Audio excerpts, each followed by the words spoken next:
Feeling like a shark in a shrimp tank. Big fish, small pond in the shrimp tank. Welcome back to another episode of the Shrimp Tank, coming to you virtually from Seattle and the great PNW, the Pacific Northwest. Listen, if you want to learn how to start, grow, or run a successful business, this right here is the podcast for you. I like to call it the podcast of record. It is where street smarts and book smarts collide. Hello again, everyone. I'm Dan Whedon, and I'm joined by my co-host today, the incomparable James Alberson. Our guest today is Brian Robinson. Brian does a ton of things, including being a commissioner on the Seattle Sports Commission. Brian is a lifelong resident of North Seattle and is a third-generation leader in the Seattle business community. His entrepreneur side is he's the managing partner of Northlink Investment Group, which is a private real estate holding firm. He's also president of Jet City Property Management. Spit that out really quickly. Listen, some of you may have heard of Save Our Sonics. Brian co-founded Save Our Sonics in 2008 and has led efforts to save and restore the wonderful Seattle Supersonics, build the beautiful new Climate Pledge Arena, and support the arrival of the Seattle Kraken. In addition, he works actively in support of regional charities, including Wellspring Family Services and Mary's Place. Listen, we're going to talk to Brian today about the Sonics, about the Kraken, about the business of sports and of community. Welcome, Brian. We will be with you in just a couple of minutes. Everyone, you can find us wherever you get your podcasts. We're on iHeartRadio, Apple Podcasts, Google Podcasts, James' personal favorite, Spotify, SoundCloud, Stitcher, and YouTube. James, what are we? We are ubiquitous. We are ubiquitous. We come to you from about a dozen other cities, and we are growing. The Atlanta station is the mothership, Boston, Boca Raton, whole bunch of places. And listen, we are excited to have Brian. Before we bring him on, hello there, James. Dan, how are you today?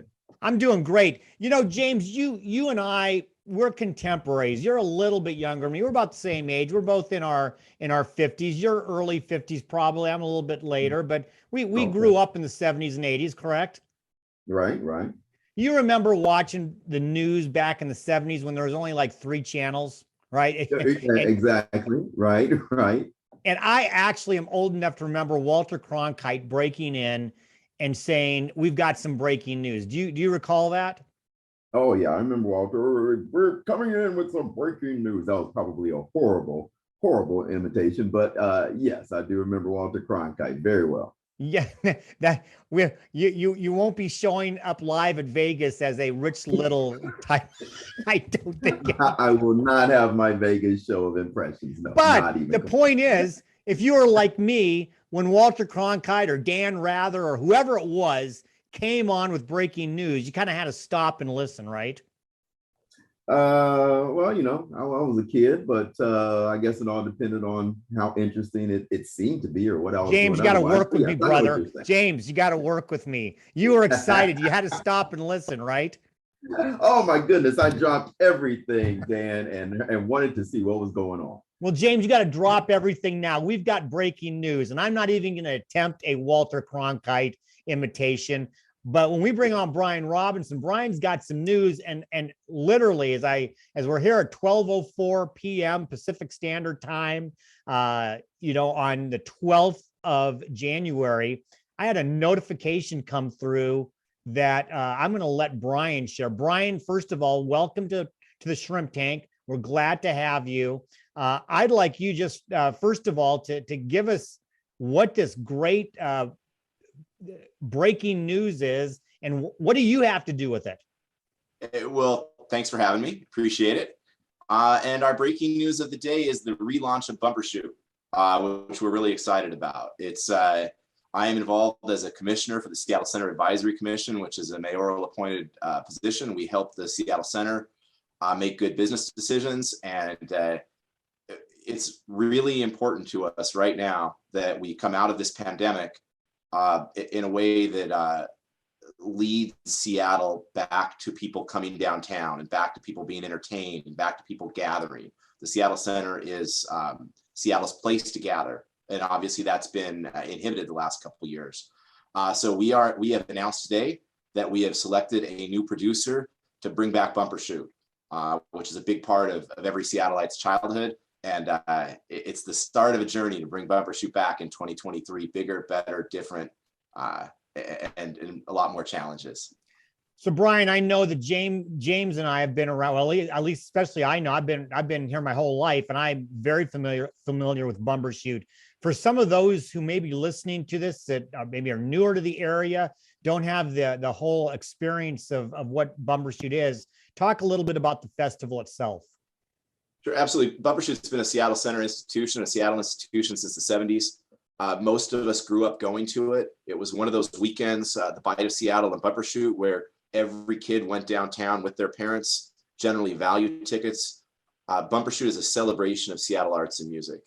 And it was originally a city subsidized event that focused heavily on arts and music, free admission, low entry prices.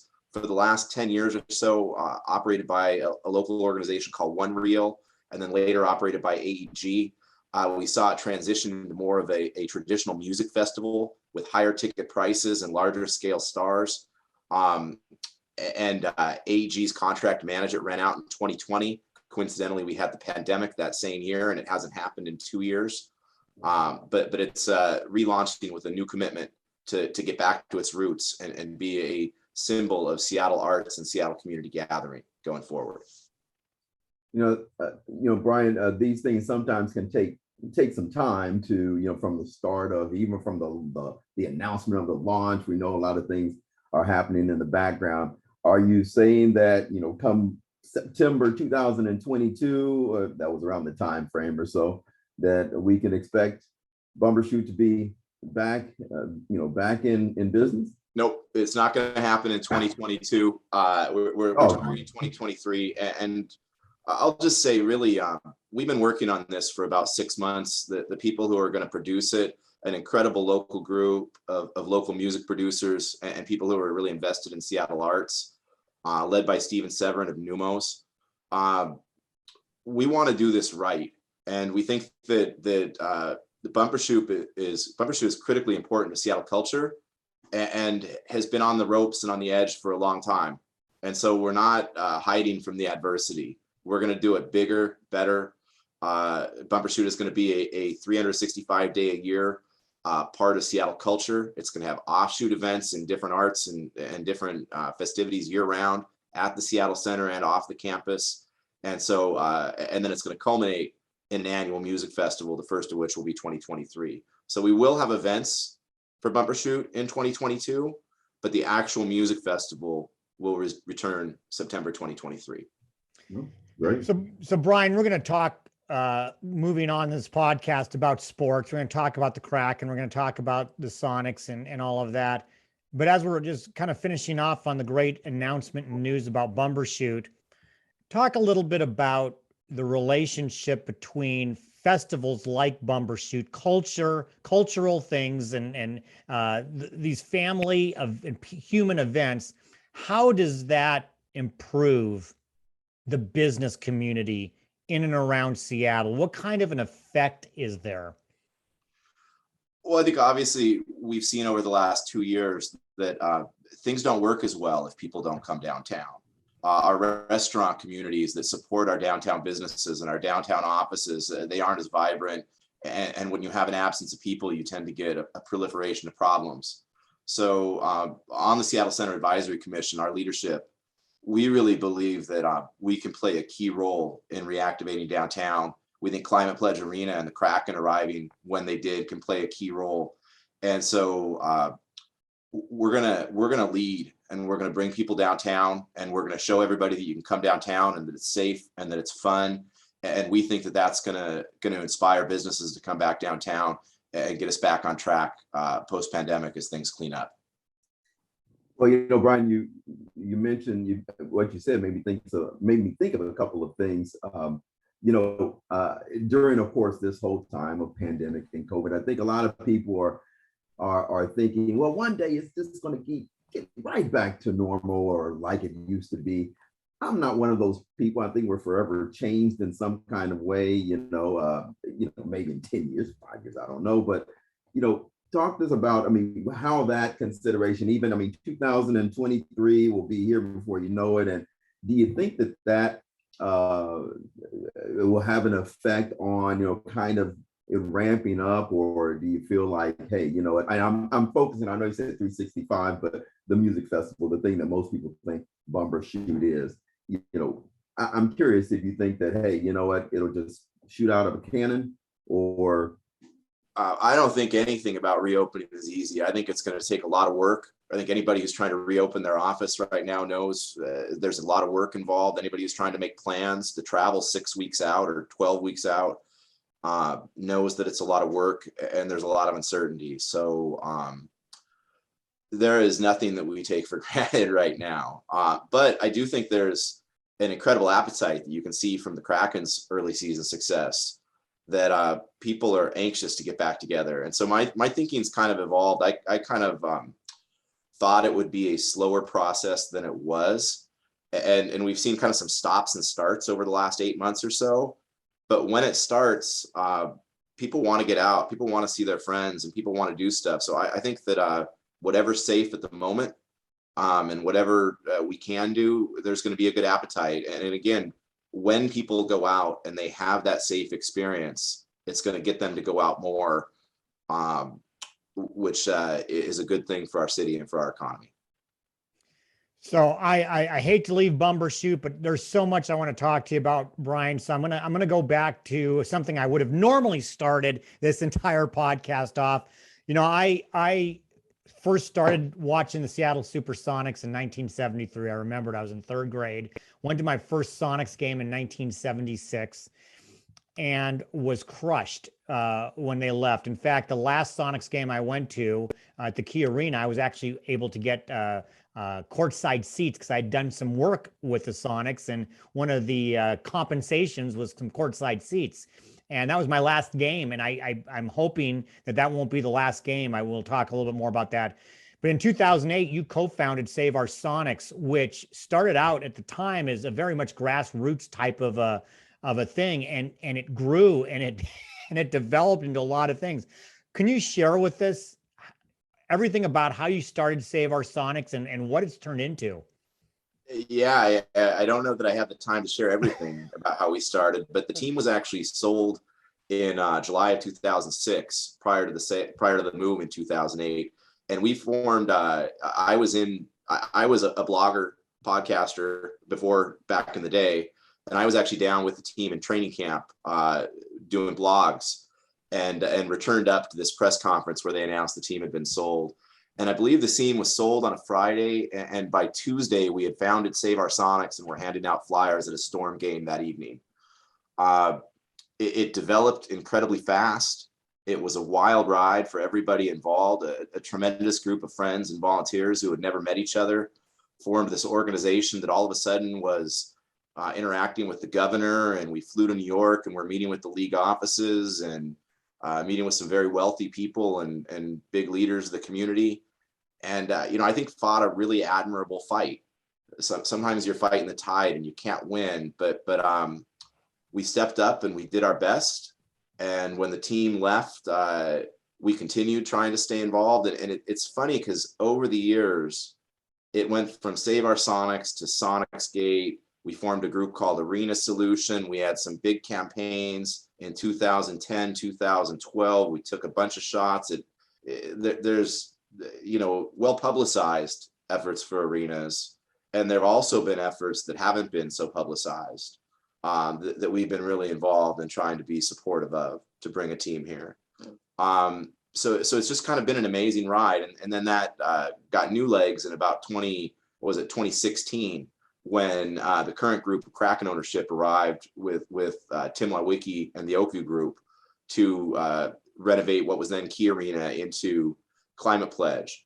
And at that point, I was invited to a position on the Mayor's Commission on Civic Arenas, where we started formally getting more involved in the negotiations for the lease and the community benefit agreement. And and now it's just wild. We have an actual team, we have an actual building, and a lot of big business goes on around it. And I think there's a lot of optimism around the Sonics coming back to follow the Kraken. That sounds great. Tell me something as it relates to the Kraken. What would you say has been, when you think about this whole process all the way up to, them coming here and where we are now? What's been the most exciting part for you, or the most exciting moment when you think about, the journey and that sort of thing? The most exciting moment is opening night with my kids. There was just something special about it being real. And, as Sonics fans, we've been burned by the bait and switch a lot of times. And it's hard to have it feel real, that it's really going to happen. So opening night was big. But probably the thing I'm most excited about is all these big business people. It's a multi-billion-dollar deal. So you don't have a lot of the guys from your high school class involved, and people who were at Seattle Center at Bumbershoot 20 years ago, and old Seattle folks. So what's been most exciting to me is that early on, I thought I was going to have to always be pushing that team on ways to reconnect with the community and to be representative of my friends and people I think are real old Seattleites. And they haven't needed the push. They've just done it to levels that I could never have comprehended. And I think they're really representative of Seattle culture, and it's done well for them. So that's what I'm most excited about, is just how much I think this team represents Seattle. Well, just like Brian, the Kraken have a couple commercial breaks, so to speak. They have 3 periods and they have some breaks. We got to take our first break, go back to the locker room and get refreshed for the second one. We're going to take a short break to hear from today's Spotlight sponsor. And when we come back with our guest, Brian Robinson, for a Hot or Not section of the show, we're going to talk a little bit about Climate Pledge Arena. Don't walk away. We'll be right back with more of the Shrimp Tank. Sandler Training specializes in ongoing training, coaching, and consulting to help companies increase their top and bottom line results. As a business owner or leader, are you completely frustrated with the lack of consistent performance from your salespeople? Concerned the team is not putting in enough new strong opportunities in the pipeline? Disappointed at your team's inability to create value instead of selling on price? Or fed up with losing valuable margin due to unnecessary price discounting? If the end result of these and other challenges is a roller coaster ride of performance, consistently missed sales forecasts, or stagnant business growth, Sandler may be a fit for you. Sandler works with sales leaders and their sales team to refine their selling process, put key management processes in place, and improve execution to create sustained, improved performance and results. Check us out at www.toptier.sandler.com. All righty, we're back at the Shrimp Tank. We have our guest Brian Robinson. Oh, you know what? I kind of went off script a little bit, just in case anybody is still wondering. Hey, this is the place where we interview the best and brightest CEOs and business leaders in the Puget Sound and beyond. Today, our guest is Brian Robinson, Commissioner of the Seattle Sports Commission. And now we have the segment you all have been waiting for, Hot or Not. We don't have a script, James. Who needs a script, right? Hey, Brian, Hot or Not is where James and I are going to pepper you with some questions about business, about sports, about life, and then you're going to tell us if it's hot or not, and why or why not. And unfortunately, at the end, you win nothing. However, we hope you have some fun. Listen, I went to my first Kraken game, and I will tell you, my first time in the Seattle Center Coliseum, you're talking about old school Seattle, was 1976 for a game against the Los Angeles Lakers in Kareem's first year with the team. I remember the game like it was yesterday. And when I went to the Kraken game, I got to tell you that it felt like I was in the Seattle Center Coliseum. I mean, it was obviously much more technologically sound and all of that, but it felt like home, so to speak. Yet there's a lot that's changed. I'm going to give you the biggest softball in Hot or Not history. Hot or Not, Climate Pledge Arena. Hot. And why? Tell us more about Climate Pledge. So Oakview Group built two different arenas at the same time: UBS Arena in New Jersey and Climate Pledge Arena in Seattle. And as you said, there's so much soul of the old building that was captured in the new development that I think it's hot from an experience perception. People have really enjoyed going there. Secondly, if you look at the model, these guys are winning, and they're struggling on the court, on the ice right now. And but ticket sales shattered records, jersey sales shattered records, sponsorships shattered records, and so everything about their business model is working. And as soon as they get the product on the ice fixed, and they're just gonna dominate this town. It's a fantastic experience that's got tons of muscle, local brands, everything it needs behind it. All right. So, Brian, hot or not? Well, let me get some context maybe to this question. When I think I'm kind of going back to the whole bumper shoot thing and kind of where things are going to be, hot or not, virtual or hybrid community events.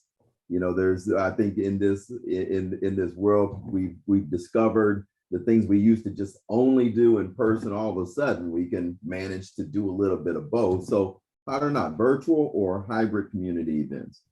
Not. I think you could go either way on that. I think they're hot by necessity and not because people would prefer to do something else. So I'm gonna I think that yeah, they're hot and people are doing them, but people have, in the process of doing them, realized how much we value human interaction and would love to sit down. I'd love to do this face to face with you guys next year.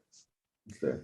Well, we got a deal. We got a deal. And by the way, I'm upset, James. I have a Seattle Kraken jersey. I don't know why I wasn't wearing it for this. I may have to do that for the video wrap. I'll have to go do a shift change or something like that. So Brian, part of your world, though, also as an entrepreneur, is you've worked with residential and commercial property. And I want to ask you a commercial property question. With COVID, with the pandemic, with an increase in virtual workplace, from a hot or not perspective, is commercial property hot or is it getting very cold? I think it's hot, but I worry that it is people are faking it till they make it. There's a whole lot of discussion in the real estate community right now about where the need for office is going to go. And again, there's a percentage of people who are going to stay home permanently. There's a percentage of people who are finding that they don't like to be home and are looking forward to coming back. There are arguments that you're going to need more space per employee. And so far, the valuations have held. And leases are coming in pretty strong and sales are coming in strong. There's some record prices for buildings in Seattle selling. And so there's a lot of reason for optimism. And I have some personal concerns that sometimes we try to project what we want, just like I wanted to do with virtual meetings. And I think there's concerns, and we all need to be watching very closely to make sure that our desire to have the office market recover isn't projecting onto our expectations. Good point. Hot or not, working with family. Working with what? With family. With families? Hot. And why do you say that? Who doesn't want to be working with family? I mean, I with you, some of your family, and that's what it is. Yeah, no, so I just bought out two partners who are family, but I've got other ones that I love. And again, we're in a time where you come to appreciate your circle more closely. And so I've got 4 kids. 2 of them are old enough to think about working together with me someday, and I hope I get to do it. Working with my dad was the greatest experience of my life. I think anybody who can work with family, it's a privilege and an honor to do it. You and I had just a couple questions ago talked about Climate Pledge Arena, and you talked about the soul of it. And like I said, I felt like I was at home. Yet as I walked around and took a look at an arena actually supporting what it's talking about with climate and all of that, everything from the cup I was using to get my Jack Daniels and lemonade, everything was recyclable. I mean, they are walking the walk. This is a different type of sporting arena, from the way it was built to how it's made a commitment to either zero waste or near waste. Can you talk a little bit about that? Yeah, absolutely. It was really I mean, taking the name Climate Pledge Arena instead of Amazon Arena was a statement on its own. It's the first time a arena venue has been named after a cause, and I think it won't be the last time, because it allows companies that are investing in causes to really call attention to the good things they're doing. The week that Climate Pledge Arena opened, Tim Lewicki hosted the Venues Now conference, which is an annual global gathering of sports and arena venue supporters, workers, vendors that comes. It's the global industry convention. And they hosted it at Seattle Center and let people do live at Climate Pledge, Coldplay. And everybody came together, and for 4 days, all they talked to them about was the industry's responsibility to be leaders on the environment and the changes that were happening due to climate. And I was talking to people who worked for, St. Louis professional sports teams and Kansas City. And they said, I don't even know what to go home and tell my boss. The entire focus is on climate. That isn't what we thought we were going to get. But you're absolutely right. They're walking the walk. And what's cool about it is these guys are showing that you can be a leader in a cause like that and make it financially viable. And they're making it financially viable, and not only financially viable, but lucrative, because the Climate Pledge has over 200 corporate signers, and they've brought huge numbers of them in as sponsors. And again, massively outperformed expectations for sponsorship. So I love that they're just bending the laws of physics to take something that was supposed to be a sacrifice and make it actually profitable, which will set a precedent. And I love that. It's what we want to see out of businesses. That's nice. So Brian, I have to admit, and Dan has a little bit of an advantage on me with, some of his questions, because he's been to Climate Pledge Arena. I have not been there yet. I do plan to see a Kraken game. I was supposed to see Dave Chappelle New Year's Eve. However, COVID hit our family the week before. I had to sell my tickets and do the responsible thing. That still hurts a little bit. So my question is, for when I go there, what's one or two things that I should make sure to notice, or what do you think that I'm going to notice, or should I look out for when I first go? I think you're going to notice that the food, while expensive, is very good in very large portions. You definitely want to try Shaq's Big Chicken, is my recommendation. Okay. You definitely want to go downstairs and do a loop around the entire building. Check out, they've got the living wall, which is all plants and organisms, and the story wall, which is a series of signboards that tells stories about the commitment to Climate Pledge. One of the things that's really cool there is every single sign in the house is LED. So when you go there for a Storm game, or potentially in the future a Sonics game, everything is green and gold. And you go there for a Kraken game and everything is blue and red. And you go there for Chappelle and everything is Chappelle. And I think that's a really cool element of the building. You're also going to notice these big exterior windows with this gorgeous old Seattle Center light. Like Dan said, the architecture of the old building really stands out. Nice. Okay, I'm writing down a Shaq's Big Chicken. James, make sure you write down the Jack and Lemonade too, because it was delicious. Jack and Lemonade. I know it's called something else, and I can't remember what it is. It's because of the Jack Down, but have one of those. I know what you're talking about. I can't think of the name either, but okay, gotcha. So, I know I'm bringing this up before the break, and it's something we can talk more about, but I mentioned earlier, I have a goal that sometime in my lifetime, I'll be at a Sonics game again. I've really struggled even watching the NBA since 2008. I can't, there's not a team I'm even following. I'm hoping that will happen. And we can talk a little bit more about that on the end of the show, or the back part of the show. But I want to ask you this before we go to break. There are key people who have been Sonics, whether it's Gary Payton, Sean Kemp, or even Kevin Durant, who still sports, you still see him in his Sonics 35. There are people who want the Sonics back here, and and the loudest voice, not the loud, but one of the loudest voices come from past players. How important is that when it comes to NBA expansion, and if it comes, and to getting a team back here?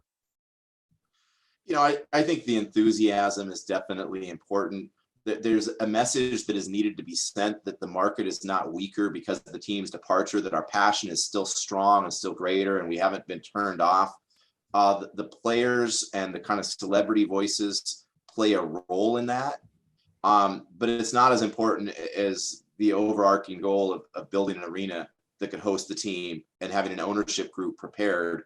The three primary pieces are a market, an ownership group, and a building. And so those are the three things that have been the most important components, and we have all three of them right now. Well, we're going to take that second period break just to fall onto the crack. We're going to take that second period break, and we're going to take a short break to hear from our sponsors. When we come back with our guest, Brian Robinson, for our famous Plead the Fifth section of the show, I'm going to ask him a little bit about a little coaching throwdown. He's gonna have to wait. You're gonna have to wait. So make sure you come back. Don't walk away. We'll be back with more of the Shrimp Tank. Plead the Fifth is brought to you by our corporate sponsors: Ideal Life 360, Cornerstone Financial, First Underwriters Insurance, the Kitsap Sun newspaper, BC Fitness Studio, and Upstart Group. Please visit our website at www.shrimptankpodcast.com/Seattle to learn more about these terrific companies. Now back to the show. All right, welcome back to the Shrimp Tank, where we interview the best and brightest CEOs and business leaders in the Puget Sound area and beyond. Our guest today, Brian Robinson, community activist, commissioner with the Seattle Sports Commission, and overall entrepreneur, as he participates in our next segment, Plead the Fifth. And Plead the Fifth, of course, Brian, we're going to pepper you with more questions. This time we might spice them up a little bit. You can plead the fifth once, but only once. I'm not sure if you're a guy who's going to fair catch it all. So we'll throw it out here. And I gave you the easiest hot or not to get started. I'm going to give you a little bit tougher Plead the Fifth. You got to win a basketball game. We got the Sonics back. You got a game, got to be won. Game 7 of whatever it is, got to win a game. Who's your coach? Lenny Wilkins or George Karl? Who do you put on the sideline to coach that must-win game? Two fantastic guys, two friends. I put George Karl on the sidelines because he's the guy I grew up with. All right, fair enough. You know, and that's right, James. What's interesting is I grew up with Lenny watching the NBA championship game as about a 12-year-old. But there's something about George too. I don't know. That's a bad. I think that's a good call as well. James, sorry for butting in, but I got excited. No problem. Your excitement is it can be contained, Dan. So we talked about working with family not that long ago. So 3 generations of the family business. What would you say are the hurdles? And you complete the fifth, of course. What are the hurdles of overcoming, or you've had to overcome to establish yourself in the family business? You know, I think that anyone who does business transaction knows that sometimes the deals with the people you know are the hardest because you don't get you don't dot all your I's and cross all your T's. And so the biggest hurdle we've had in our family business is just trying to formalize it and take it to where you're actually doing business with your family and you have actual meetings and you set agendas and you have goals and you write them down. So I love working with my dad, and that's been a challenge to sometimes get him. He's 83 now, and in the last few years, that's been a challenge. But that's the hardest thing for us, is to make sure that we don't be casual with each other when it isn't needed, when some formality is needed. You know, when you look at your resume, there's a lot there. You got a lot going on, but I bet there's some things that people may not know about you. And so what a better place than here to talk about that. So Plead the Fifth. What is something about you that you'd say most people don't know about and might actually be surprised to hear? Oh, geez. I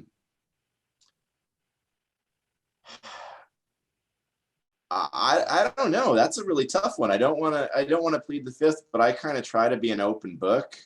Is there something you've done? Is there something that you were you did that when you were young? I mean, is there something, a job that you had? You know, I will say this. I started off as just a blogger who I had really good relationship with a bunch of Sonics players. And I have some things that I can't talk about that I ran around with Danny Fortson back in the day. So I remember Danny Fortson. I'll say I was I spent a lot of time at Mr. Lucky's with Danny Fortson. So anyone who remembers Mr. Lucky's can tell you that's probably. There you Apparently go. everyone will continue to not know what. Yeah. All right, fair enough. Okay, plead the fifth. We talked about the Sonics quite a bit. Will there be a Sonics team here in the next 5 years? I sure think so. All indications are that the situation is pretty ripe for expansion. And I don't believe that the people involved in Climate Pledge spent $1.2 billion without the desire to bring the Sonics. They're very on record as fighting and trying. And yeah, within the next 5 years, I feel really comfortable saying it's going to happen. I think it'll be faster than that. So I know you, and I'm glad to hear that. I'm counting on it, Brian. Listen, you do a lot of stuff. You've been an entrepreneur, but I'm making now have to start a new business. But the new business has to be based on a hobby that you have. Let's take it out of sports just for because we know what a sport. Give me another hobby that you'd start a business on today if you could. I love music and live music. So I think that if I had to try to do, I always dabble and look into the idea of couldn't we do a live music venue where we could bring lots of friends out. I don't think I would really do it, but if you're asking me, that's what I would say. Yeah. All right. So plead the fifth because I don't want you to necessarily alienate the wrong person, but who has been the most inspirational person in your career journey? It's a long list. It's a really long list. I'm blessed to have a bunch of great mentors. I'm going to keep it current and recent and say that right now, Todd Lewicki is one of the most inspirational human beings on the planet. And you hear it over and over by anybody who's interacted with him at any level. And I'm very privileged to have had a little bit of time with him. And in the recent years, he's number one. Nice. So let's say we're all able to go back to somebody's house and have an actual dinner party again. I know I'm hopeful we can start doing more of that. But let's say you're at a dinner party and you just got seated next to somebody and you've never met them and you're all part of maybe a larger group invited by the same host. How do you start a conversation, genuine, meaningful conversation with somebody who's sitting next to you you've never met before? How do you do it? Well, I don't comment about their appearance. That's the old school way. I'm kind of a Dale Carnegie guy. My dad used to make me read the Dale Carnegie How to Win Friends and Influence People. So I think you always touch back to what do we have in common? How did we get at the same party together? Who do we know? What stories have I heard about you? And that's right out of Dale Carnegie, How to Win Friends and Influence People, which was a real guiding book growing up. Absolutely. It's a good book, good strategy. So I know you haven't been, you're kind of on the front end of your Seattle Sports Commission journey and that sort of thing, but a lot of times that's where, we kind of look to learn a little bit of this and that and the other. And you can still put it under the umbrella of plead the fifth, but I guess the question is, what major city should Seattleites actually use for ideas and guidance when it comes to sports teams and things like that? Well, I've been a supporter of all these organizations for a long time. And it's been interesting to watch the executives because traditionally professional sports, there's kind of a wall built around the franchise and the fans don't get to participate in the business of it. They only get to be kind of on the receiving end of the sales side. And so what I would tell fans who want to be more involved is try to find exceptions to that wall. Find ways and places where you get to go to an event and meet someone who works for the team and have a discussion with them, because we're seeing an erosion of that. And there's a real change in the industry where, again, that this strict wall used to exist. And now all of a sudden the teams have realized that if they want to be reflective of their host cities and they want to be reflective of real community and real culture, and they're really good at monetizing that connection, then they have to actually engage and interact a little bit more. And so I think you're seeing opportunities out there now, events put on by the Sports Commission, but also groups like the Seahawks and the Sounders and the Kraken, certainly, where you can actually go and meet someone who works for the team. And I think those are the relationships that I'd pursue, because it's a kind of a warm and fuzzy feeling when you get to know who the human beings are behind the brand. Hey, James, before you ask Brian how people can meet him, I want to make sure we get one more thing in. I've been following Brian now since we got connected quite a few months ago. And I was really excited when I saw something come over either my LinkedIn or Twitter feed someplace about the Iconic Sonic podcast. I think I said that correctly. The Iconic Sonic podcast, which I'm going to start listening to. That seems like it's brand new, and it has the name George Carl in it too, I believe. Tell everybody about the new podcast. Yeah, absolutely. The Iconic Sonics podcast is available on all the streaming platforms, just like the Shrimp Tank. It's produced in partnership with former Sonics coach George Carl, who is the seventh winningest coach. He is the sixth winningest coach in NBA history. Lenny is the second, which is pretty cool that we have both those guys from Seattle. It's hosted by Mike Gastineau, who's a Seattle sports legend. Primary sponsor is Dick's Drive-In, which is a Seattle sports legend. So, and we take former players and we do a lot of storytelling and reminisce from people who either played for the Sonics or have ties to the Sonics. Everybody from Sir Mix-a-Lot. We just interviewed Frank Burkowski, Jamal Crawford, Sean Kemp, Gary Payton. They all come on the show, and we just have a good time and ask them questions. And it's, again, a real privilege and honor to be affiliated with that. Well, my request is that you get Danny Fortson on and start talking about some of the shenanigans. Maybe that's the way we find out. I'm trying to track him down. He's last I heard, he was on a boat in the Caribbean somewhere, and I'm trying to track him down. He's a great guy with a lot of fun stories. Who would tell him? James, take it away. All right. Well, Brian, hey, it's been great having you as a guest. I think very informative. I think maybe you lit a fire of excitement and anticipation amongst, I'm sure, with Dan, but with all our listeners as to what's coming down the pike. I'm sure people want to hear more, and if they do want to find out more, what's the best way for them to get more information? You can go to my website at 206empire.com. Same thing on Twitter is at 206empire. Feel free to follow me, shoot an email from the website. I love to connect with people.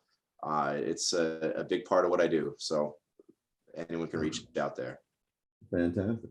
All right. Well, to everyone listening, to catch replays, you can go to shrimptankpodcast.com/Seattle, or you can catch us wherever you get your podcasts. As Dan said earlier, we're ubiquitous, whether it be iHeart, Spotify, Stitcher, wherever, we're there. And of course, also follow us on our social media pages, Instagram, Facebook. Where else are we? YouTube. We're everywhere, really. And with that, I'll let you take us out, Dan. All right, James, as always, the incomparable James Albertson. Thanks for coming on.